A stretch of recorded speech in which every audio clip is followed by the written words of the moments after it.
Okay. Thank you. Yeah, thank you for being here. Well introduced by you. Yeah, sick. Yes, I will talk here basically about, I'm here to talk about accessibility and diversity, which is a theme I'm very dear of. But first, I want to introduce a little bit of myself so we can kind of get to know each other a little better just before starting right away. I come from an artistic field, and I used to deal with this weird interactive arts and places that kind of get together code, but it's mainly thinking about space. And my last job was actually in a museum where I was in charge of the whole space and have to put together a really weird balance between the artist expectations, the curator expectations, and historical heritage. So that was kind of a hard thing to do. And what am I doing in a Python convention? Well, because I'm kind of changing the space now for a digital space. And what I want to bring here is actually an invitation for us to talk more, because when I come from the space, and I used to be the person in charge of a public space, and I used to deal a lot with that thought of how can I well receive people? And people, it's a lot, so many kind of people, and welcome them into this space and understand or interact or have fun, or what is very common in museums to say, have meaningful experience from this time you're there. How do you do that with so many diverse people in the world? So I would like to bring these observations into this digital space. And before I even start, that's really an invitation for us to talk. I would love to hear all of your critics, if they're really sincere critics, and your thoughts about it, because you all have your own experiences all around the world, and I think that only connecting them together, we can actually bring a thought into it. And I will start talking about actually the main subject, talking about exclusionary technologies. So, is there someone here who haven't heard about this really scandal thing about the soap dispenser that cannot recognize darker skin? You haven't heard? Well, for the ones that haven't heard, pretty gossip, but it was a very big scandal in 2017. Employee from Facebook office actually went to the restroom and he found a body there, and they were kind of chatting. And when he went to wash his hand, the soap couldn't get out. And then his light-skinned friend went, and he could wash his hand, everything was done. He was like, dude, I cannot wash my hand. And he made a video, and they were kind of making fun of the video, but that was a big scandal. And the question, which I will go back many times in this talk, is how could this happen? How come I cannot wash my hand? And now I will switch for a very personal story that I'm sure you don't know about, because it's my personal story. How my life totally changed when I broke a foot. And it was really, really a change of life. Everything changed because one broken foot.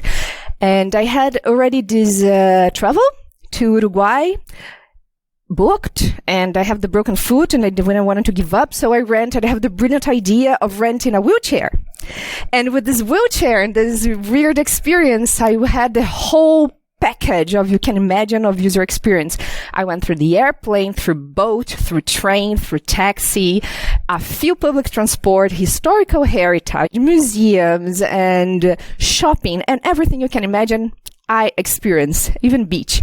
And it was bad.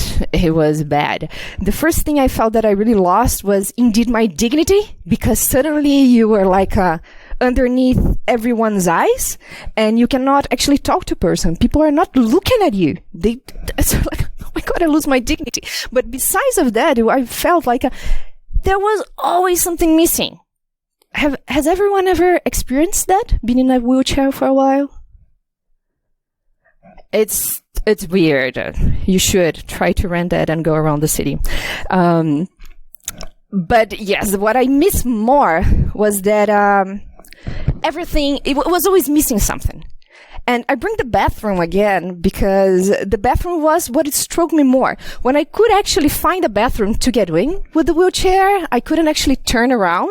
So it was pretty weird to get up and then have this broken feet. And I mean, I'm a climber. I do sports, but I didn't have strength enough to walk around the town and hold myself to pee. It was really bad. Besides of that, then I was like, okay, I could do whatever. I couldn't reach the toilet paper, or when I wanted to wash my hand, my chair didn't get in the place to wash the hand. Or I could, okay, every one checklisted, but I couldn't reach the soap. Or the trash was on the other side of the place. There was no place that was friendly and good enough. There was always missing something.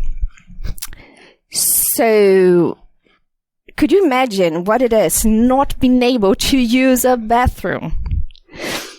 I have another question then. Can you imagine your life without internet? No. So why should we think about physical spaces different than we're thinking our digital spaces?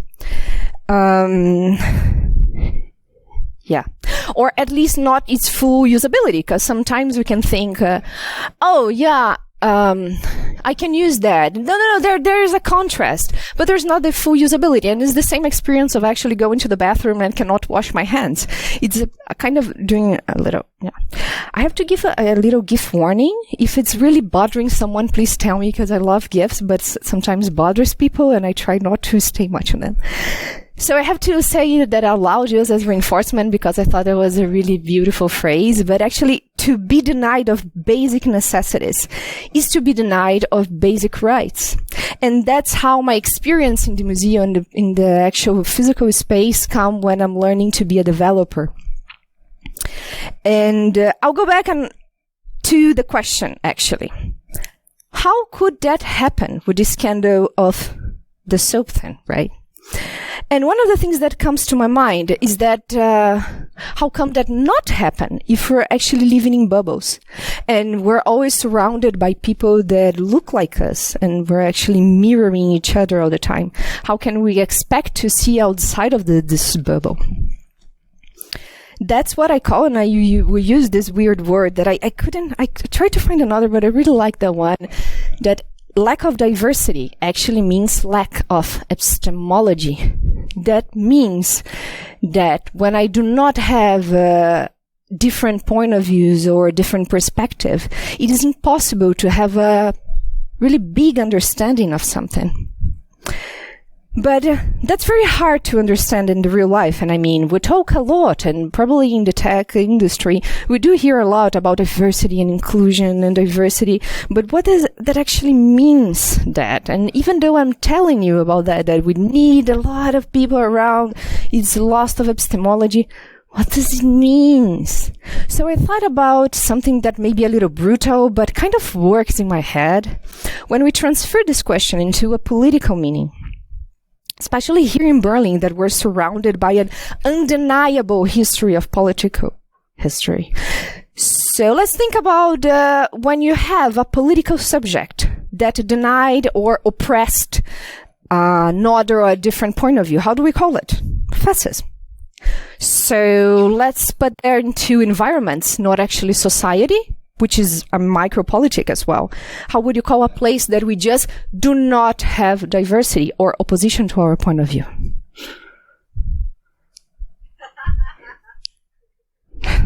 It was a little scary for me when I thought about it, actually. Just to deepen a little bit more on what I'm trying to do, it's like there's this thing called Harshman effect that actually comes from a Japanese filmmaker called Akira Kurosawa, that there's a movie called Harshman. And what it says that you do not understand something by your own. And that's because we're humans and we do have lots of blind spots and perceptions. And even if we try to be a superhuman, implement a ship, program ourselves to be better, we're still humans and we're still always seeing something that's very partial. We cannot have the full understanding. What we need is other people together to fulfill this understanding. And even if we fulfill, there's still going to be missing something, because we can talk about scale, and probably the bacteria will see very different from the giraffe, and the giraffe will understand the elephant differently. So that means that this construction is very important and can be a little more complete or directed towards, depending on how many people are thinking together. But the thing is, that's definitely not easy. Can you imagine all those people around the elephant actually trying to communicate to each other if they speak different languages? Or it's damn hard. It's really hard and complex. So what I did is that very honored to be part of PyLadies Berlin, and being inside of a community and being a good listener actually brings me, without even asking, but they just come to me, lots of information and cases that I hear over and over again. And I really will try to be very delicate to talk and gossip about these cases, which I will not even torture tell, nor the real names of the company, nor the people involved. But I thought it is important to say out loud them, because they are there and they are frequent going on. I would tell about several specific persons, but I hear similar stories all the time, and they're kind of hard to say it. So I ask for a little of understanding about them, but I will gossip the cases. So the first case is three different cases. The first case is actually about how do you deal with the difference. And those three different cases I'm talking about is because there are many companies that are forcing this multiculturality, especially in Berlin, that it is a very multicultural city, and it's being forced into places, but they're not prepared to deal with those cases. And so there's this case, and it's basically about implicit racism. And this very light-skinned person, probably very used to just see people that look like him, see these two people that come from India, which is a whole world and so different in its textures, flavors, tones, dialects. And he just, normally come to these people and ask, how darker are you from him? I don't know if it makes sense for you, but that can be very sensitive and having a very deep racism intrinsic. And I'm not here to judge this person and say this person is good or bad, because actually it's very simplistic to say that. But that actually, one thing that it can say is that this person is definitely not used to see people that are different. Second case. So I learned yesterday that there's this expression in English that called dog eat a dog. I don't know if no one knows that, but I was looking for a word. But that's basically means that jungle of dare of competition, which is like the basic motto we saw in the movies and been reinforced in the media and the history we hear, that business are competition and it's wild. And we're trying to do things differently, but many people are taught to do that, right? So that happened. That's another case that they have this man and this woman, and they're in this new environment. They have the same kind of position. And their bosses say, dude, let's try to do things different.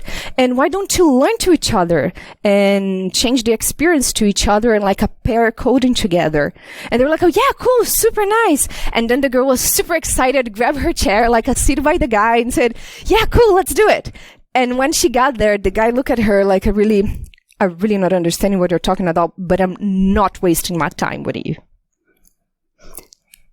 That's the real story. And I didn't hear that just once. And I mean, again, I'm not saying this guy is very evil, but the narrative he learned all his life is that he's wasting his time for learning with someone, instead, because he has to be the best and be at the top and be the better and maybe get a promotion over her. I mean, the line behind of the thought is that of the thing I think we're supposed to be thinking about. And the third case is the most shocking for me, and there's the last one I will talk. It's there's this friend. She was pay attention on the tempo verb was.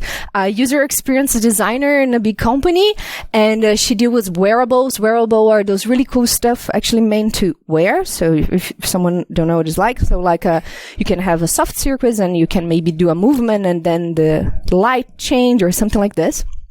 And she asked for a sewing machine to do her wearables. And this guy that works with her and is very known for being a weird guy just get in the room and say, so finally women, and I quote, that was the exactly phrase, so finally the women are finding their places at this work. And that's hard. And she took that, she didn't took that as a joke at all, and she went to the human resources asking for help because there was another complaint over this person, and the answer was that yeah, you know what, we talked to him, but he was just trying to be friendly and fun, and yeah, and you know what, like we're kind of going through some changes, so could you let it go? That's what it was. And she's not a designer anymore. So what's going on? And going back to the questions, like, what's going on? Like, what should we do then? We see this world, we have these cases that is even, it was not my skin, and it's hard for me to talk about it. So what's going on? What kind of world we're living in that our blind spots are kind of overposing, and what are we doing as humans to change that? But there are the other position too, right? There's many really cool stuffs going on, and we always receive all the time people saying, I do want to reach more people and different people, but I don't know what to do. Like, they just don't come. I announce, I ask, I have the wish, but it doesn't come. And then I have some questions like, how are you looking to these people? How are you looking to deal with this? And very bad slide, too much information, but those are a few topics that just come up in a really short prototyping thing. Like, how are you looking for these people? Are you going to meetups? Like, Berlin is the city of meetup. There's even overlapping meetups with the same subjects. Are you posing the thing you need in specific forums? Like, if you don't want Europeans only, are you posting in specific, maybe Colombian forum or some other countries? Or, and that's mainly one of the things. How flexible are the structure and accessible you're proposing? You can talk about accessibility is very beautiful in the theory, but like, if for this accessibility talk, people in wheelchair would like to come, structurally, this room, it's not ready for it. So how are we dealing with the wishes and proposition, and how much are we dealing to deal with this and change more than anything actually ourselves? Because many times we're like, yeah, we have to accept the other and be diverse.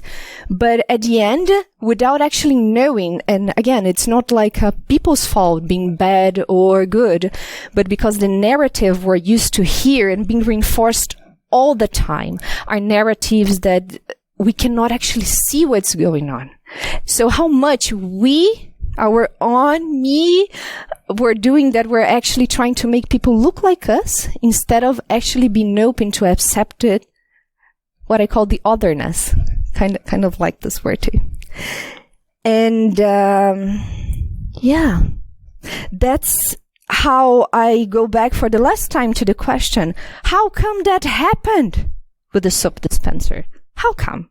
And I have a kind of an idea of that, what I love to call a sustainable chain. That's how, like, in my head kind of works as a metaphor to think about that, and how I bring the problem, like, it's not the government, it's not the society, the capitalism is that too, but we do not have control over that. But we do have control of how we are doing our thing. Going back to the soap dispenser, I keep wondering how would it be if the buyer that knew that the sensor was cheap and would probably have difficulty in understanding some light would have said something to the programmer, and the programmer would have said, oh, maybe if I improve my code, that could make it better. But maybe they took all of these decisions to the boss, and the boss said, no, we have no time or no budget. And then you see, there's a point that it breaks, but it needs everyone to work together. You need the buyer, the programmer, the boss, and we need to work together to actually make this work. And that's how the complexity makes possible to you in your own hands. And the other thing that I think about is that it's very complex. There's no manual for it, but I keep thinking about the slogan that changed a lot into social movements that says nothing about us without us. That means that a user test in 5 minutes with your subject, it's not enough to compose something that you're not embodying it. We need the diversity because we're doing things and exchanging our knowledge as human. And we need to incorporate that, not only ask multiple checks, for example, like good or bad. And that's how we go back to us. And how are we as developers thinking and understanding and embodying this issue to actually program in times where we should be dealing with acceptance. Thank you.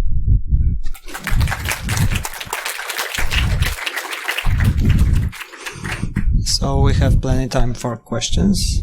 Anyone?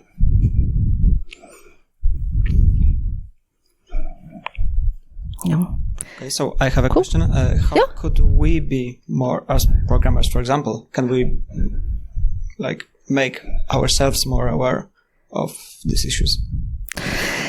Yeah, that's a long and painful path. Like every time I talk to someone is like I've been punched in the stomach and say, I never thought about it. I'm just duplicating this thing that I say is bad. It's a hard path to change this narrative. I don't know. I'm with this thing that like I've got to change narratives, the way we're understanding, seeing and talking the world. So I think the main thing we have to attack on is on becoming conscious. As soon as you are conscious, you will not see or scream or replicate or eat the same way. So there's tons of theories that are decades in front of actually actions in the world. So critical disability theories, I highly recommend, feminist theory, queer theory, so many social theory. But there's also practical events in November. There's ELI for specifically internet developers and designing for accessibility. There's this conference is going to happen here in Berlin. There's many things online actually, and there's even the ways to program like a processing, the PJ5 together with New York University. They are doing a program language for. I think it's for blind. I'm not sure if it's other kind of disabilities too. So the own programming is made for blind programmers to happen. I mean, there are things and cool things going on.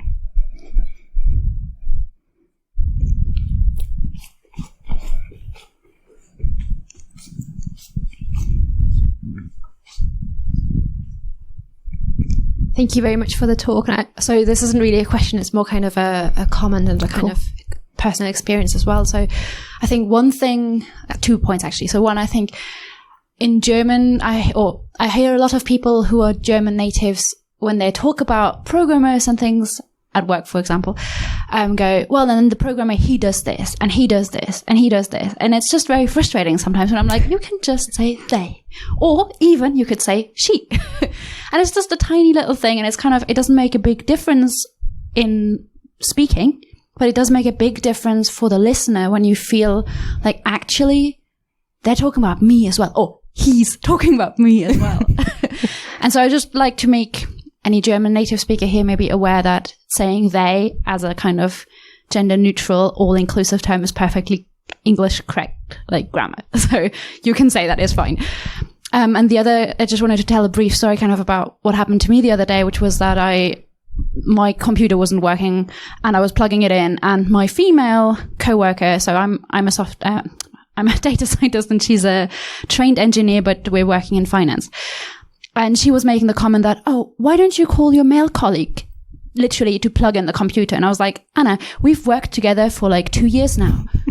Why are you saying this? And I think what I kind of personally learned from this experience was to actually have that conversation with her, to not just say to myself like, oh no, this is really not okay, like she shouldn't be saying these things, but actually to say to her, look, we're going to go for coffee right now. I was like shaking, but I was like, we're going to go for coffee because this isn't okay. Like, you've known me for 2 years. We've been working together for 2 years. And you're still saying this, even if it's a joke, even if it's like you think it's funny, you were saying this in a room where other people were hearing it, where nobody else was protesting about it. This isn't okay. And it was really interesting to have this conversation with her and to just kind of go, okay, actually she meant it as a joke. And I think hopefully she got now that it's really not funny. So yes, I just wanted to share these 2 points. Thank you. Yeah, no, thank you. And it's actually like I think we're totally out of time, but just like, yeah, there's actually people think, oh, that's not too much, talk about language. Like, well, take the Mexican history. The men usually went to the battle for the revolution and then they fought, but the women were in charge of legislating, writing, and being educated. When they went back and revolution was on, what happened is that one of the front women, which I don't remember the name, I'm sorry, said, yeah, cool, I want a part in the parliament. And they were like, where do you read in the Constitution when one can get in? He said men. It's like, yeah, but it's an interpretation. And like, no. And then she went to a fight that took 50 years. So she, the one that wrote the Constitution, would be able to be part of the politic. That's pretty bad. Yeah, sorry. Thanks for the talk, Paloma. Maybe this is a really aggressive way of fighting this difference that we see. And I know what to say, which one is more important, but in my own little bubble, I have dealt with some stuff, even since the German language was mentioned, that in my office, every time that someone refers to something or someone from the US, they use the word American. And then at the beginning I was like, okay, well, the language itself, I think they use American for the people from the US. And it's a silly thing, right? I mean, okay, they adopted it. And then it was so often, this was bring up during the lunchtime, the coffee breaks and everything, that I started to make some jokes about it because I am from South America. And then there was I don't know, because it's American coffee. And I said, which American coffee? There are so many coffees in the whole, so many countries around. And every time that someone's now in the company mention it, automatically they look at me and say, I'm in the US. So is this like drop that if you leave it like there, dropping, people will start at least to modify the muscle memory, at least to fight this. I know that this is just maybe a silly comment, but maybe it's a way of kind of fighting more aggressive to all these issues that you were describing during your talk. Yeah. I don't know. Yeah.